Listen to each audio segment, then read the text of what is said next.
The Holocaust. Everyone has heard about this terrible event, and the stories passed down from generations. There are heroes, villains, but when's the last time you heard a specific story of a Jewish woman being the hero? Women have played important roles in the downfall of Hitler, especially women who were part of the socialist, communist, or Zionist youth movements. Some of these women survived to tell the tales of their heroism, determination, and courage.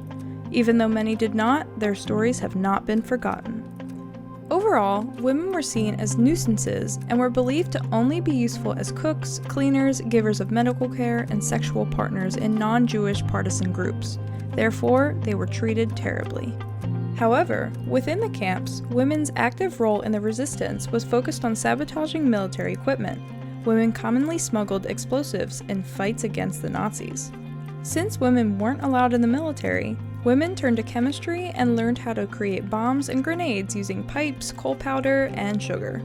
During the 1943 Warsaw Ghetto Uprising, about 750 Jews between the ages of 17 to 25 collaborated, and 1/3 of those resistance fighters were women. In order to leave a ghetto, a Jewish individual would need to disguise as a Catholic Pole.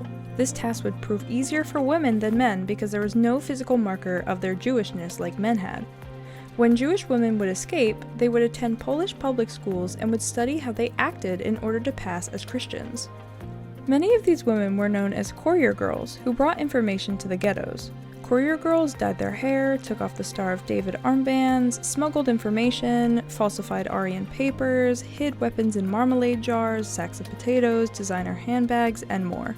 Other women focused on aid and rescue operations for the Jews.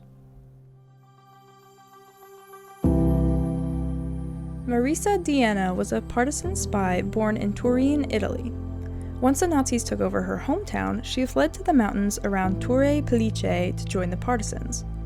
Men couldn't move around during the day without evoking suspicion, so Marisa would ride around in her bike collecting information about the town and would report her findings to her commander. She eventually became vice commander of the information services for her unit.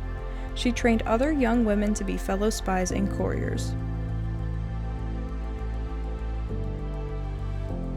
Sara Fortis was born in Chalkis and identified as 100% Greek, but celebrated being Jewish as well. Sara was eventually separated from her mother and decided to become a resistance fighter. She proceeded to go from town to town to recruit other females who wanted to fight. On the first mission with her and her female team, they were tasked with distracting the enemy by throwing Molotov cocktails while the male partisan team attacked. The male team was so impressed with the female team that they invited them on future missions such as burning down houses and executing Nazi collaborators. These female acts were not recognized because people refused to believe a woman was capable of doing such a thing. When Sara was 18, she was known as Kapitanisa Syrica, which means captain. Nazis tried to torture and kill her, but they mistakenly arrested, raped, and murdered her cousin, Meed. Infuriated, she tracked down and executed the informer. Vitka Kempner was born in Kalisz, Poland. She escaped to Vilna, Lithuania in 1939 when Germany invaded Poland. She joined the Vilna chapter of Hashomer Hazer, a Zionist youth group led by Abba Kovner. This group went on to become one of the most successful all-Jewish partisan units during the war, and Vitka was a founder of these Avengers. She blew up a Nazi train line through smuggling a homemade bomb out of the ghetto. Even after a failed uprising, the team never gave up, and Vitka helped evacuate Jews through the sewer system to the forests. They successfully smuggled hundreds of European Jews into British-occupied Palestine.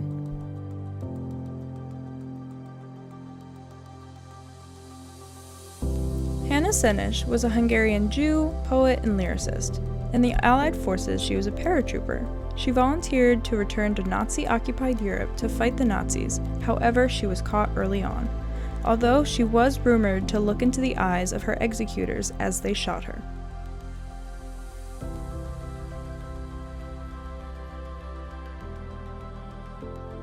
Renia Kukielka joined the resistance out of fury and grief. Her parents and her younger brother had been murdered, but her older sister was in the underground. She looked less Jewish, with more Aryan and Slavic complexion, lighter eyes, skin, and hair. She lived as a Christian woman, but then got in contact with her sister, who asked if she would become a courier girl.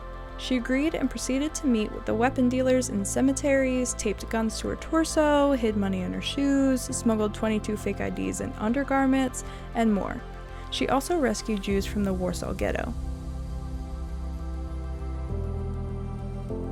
Vladka Meed, born Feigele Peltel, was born in Warsaw and became part of the Bundist youth movement.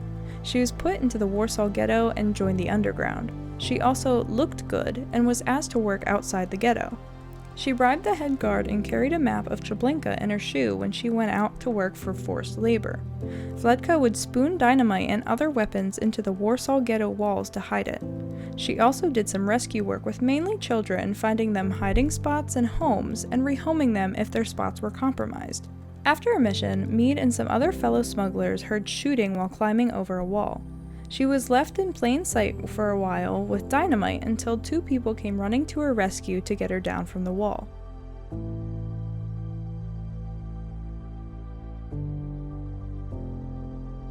Frumka Plotnicka was a leader in the youth movements before the war. She ran soup kitchens for hundreds of Jews, gave lectures, educational performances, seminars, and more. Frumka also negotiated with Polish, Jewish, and German councils. She helped extricate Jews from forced labor, and many called her Demame, which means mother or mom in Yiddish. Frumka also smuggled guns, and in one instance she put 2 guns in a sack of potatoes.